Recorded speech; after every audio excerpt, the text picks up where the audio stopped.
उड़ान पूरी करके अब सारे MiG-21 लैंडिंग के लिए एक के बाद एक आते हुए दिखाई देंगे। मेरा जीवन इस पे पूरा बीता है। मैंने इसको 28 साल तक फ्लाई किया था।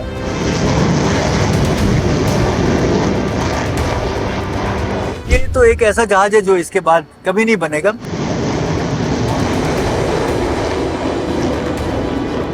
राफेल से कहने के भी आप जो है अपने जो वेपन सिस्टम है बड़े एडवांस है वो नहीं इस्तेमाल करेंगे, उसको वेपन एमिंग सिस्टम है उनको इस्तेमाल नहीं करेंगे। Pure pilot to pilot I'll get better of him on MiG-21 without doubt. I can give it in writing.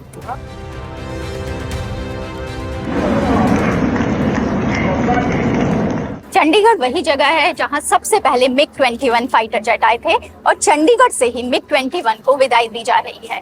मेरे साथ हैं इंडियन एयरफोर्स से रिटायर्ड एयर कमोडोर SS त्यागी सर। सर ने सबसे ज्यादा फ्लाइंग आवर्स MiG-21 पे किए हैं, यानी MiG-21 सबसे ज्यादा घंटों तक उड़ाया है। सर, क्या अनुभव आपका MiG-21 का रहा और अब आज जब आप इसको विदाई दे रहे हैं तब क्या फीलिंग है? फ्रैंकली क्योंकि मेरा जीवन इस पे पूरा बीता है। मैंने इसको 28 साल तक फ्लाई किया था। उसके साथ साथ मैं दूसरे जहाज भी फ्लाई करता था। MiG-21 68 से लेकर 96 दिसंबर तक मैंने फ्लाई किया है। तो मेरे लिए तो ये बिल्कुल ऐसा है जैसे जीवन बन जाता है।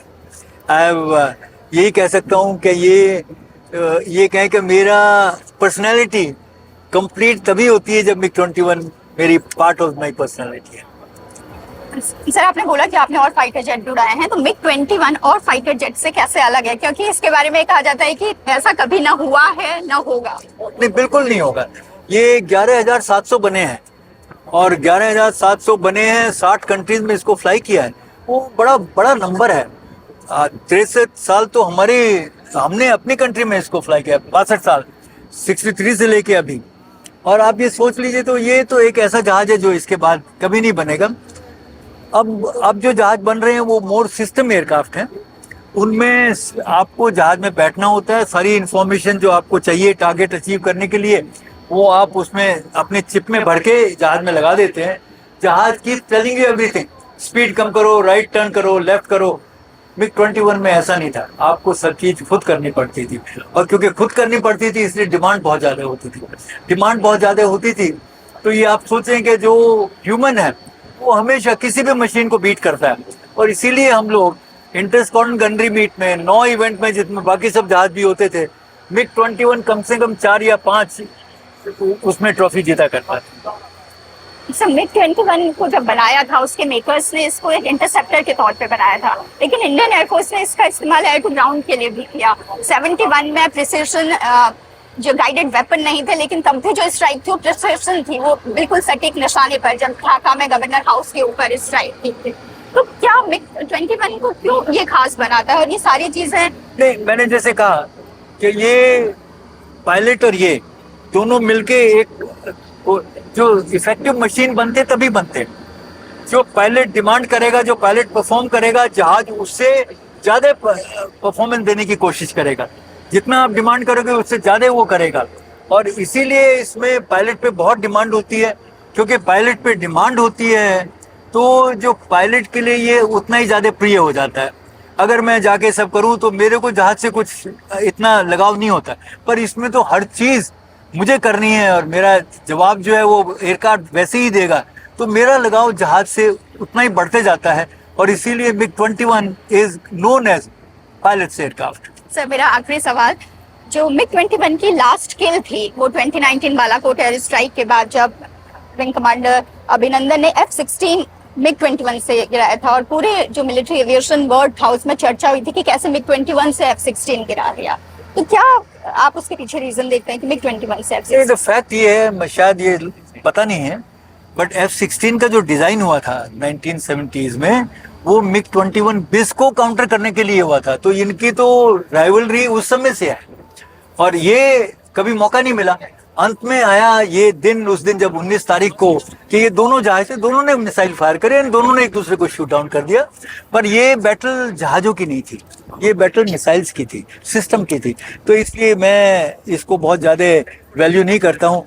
मैं अगर मेरे को बगैर मिसाइल के, अभी मैं अभी कह रहा थोड़ी देर पहले कोई बात पूछ रहे थे, मैंने कभी देखिए अगर आपको जहाज देखना, आप कोई भी राफेल है, राफेल से कहने के भी आप जो है अपने जो वेपन सिस्टम है बड़े एडवांस है वो नहीं इस्तेमाल करेंगे, उसको वेपन एमिंग सिस्टम है उनको इस्तेमाल नहीं करेंगे, pure pilot to pilot. I'll get better of him on MiG-21 without doubt. I can give it in writing. MiG-21 Me means not me.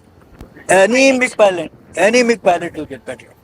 It's only that the systems are now. So it's becoming combat of system, battle of system, and any country which has better system will be always superior. Sir आखिरी बार आप MiG-21 को क्या कहना चाहेंगे? हमेशा हमारे शरीर का अंग रहेंगे, हमेशा हमारे जीवन में साथ रहेंगे। आज के बाद में हम आपको जीवित रूप में नहीं देख पाएंगे, आप खड़े होंगे इधर उधर कहीं आइलैंड पे शो पीस की तरह, यहाँ पे एयरपोर्ट पे उस पे, पर जो चलता फिरता है जो लड़ाकू जहाज है वो नहीं रहेंगे, तो इसलिए फीलिंग अलग हो जाती है। पर हमेशा जब तक सांस चलती रहेगी MiG-21 हमारे साथ रहेगा। हमारे टाइम से बात करने के लिए शुक्रिया सर। Thank you. मेरा एक्सपीरियंस जो वॉटएवर हमें बड़ों ने सिखाया, हमने सीखा, वो हमने सब जो हमारे छोटे थे उन सबको देते रहे, और उनको देने के चक्कर में ही हमारी फ्लाइंग होती रही। वो रिकॉर्ड करते रहे, मतलब उसको लिस्ट करते रहे, और बाद में इतने हो गए ये मैंने कभी सोचा नहीं था, न कभी था कि इतने करने हैं, कुछ नहीं। आइडिया यही था कि जो यंग पायलट थे उनको जो सीखा है उनको सिखाए, और वो ये बाकी सब वो नेचुरली हुआ। उसमें मेरा सबका यही कहना है कि जो भी आप करें एज अ पायलट और any person in the world in any sphere, but certainly for a fighter pilot, honesty, your total dedication and single minded focus, whatever your task is, to achieve that. Once you do that, it becomes habit, and thereafter you'll always get 100% or 100% plus whenever you go and demand. 65 में we didn't have many aircraft, MiG-21.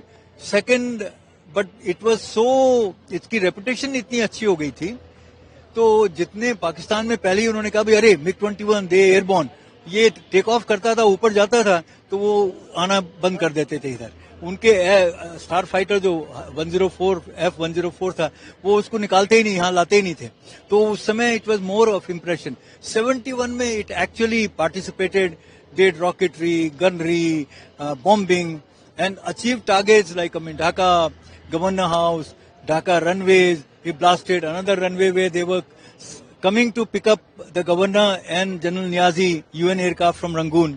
वो जब हमने 4 bomb वहां डाल दिए तो उन्होंने कहा अरे मत आओ यहाँ, हम तो अंडर हैवी अटैक है। So it perform very very well. And 71 war का जो रिजल्ट हुआ उसमें MiG-21 का share I would give at least 80%। 65 में सिनारियो वाज डिफरेंट, उनका एटमॉस्फेयर एनवायरमेंट उधर अलग था, हमारा अलग था। So that whole war scene was different. 71 was different, और नेक्स्ट वॉर जो अभी 3 दिन पहले हुआ है वो बिल्कुल अलग था, और उसके बाद जो आगे होगा वो और भी शायद अलग होगा। तो पता नहीं किस दिन ऊपर से मिसाइल आएंगे सैटेलाइट से और कहां से आएंगे। अभी तो हम लोग यहीं से कर रहे हैं, जमीन के एनवायरमेंट से। तो ये तो चलता रहेगा, और ये हमेशा नई नई चीज आती रहेंगी, और हर दिन जब कुछ नया आएगा तो उसको काउंटर करने के लिए आपको कोई नई चीज करनी।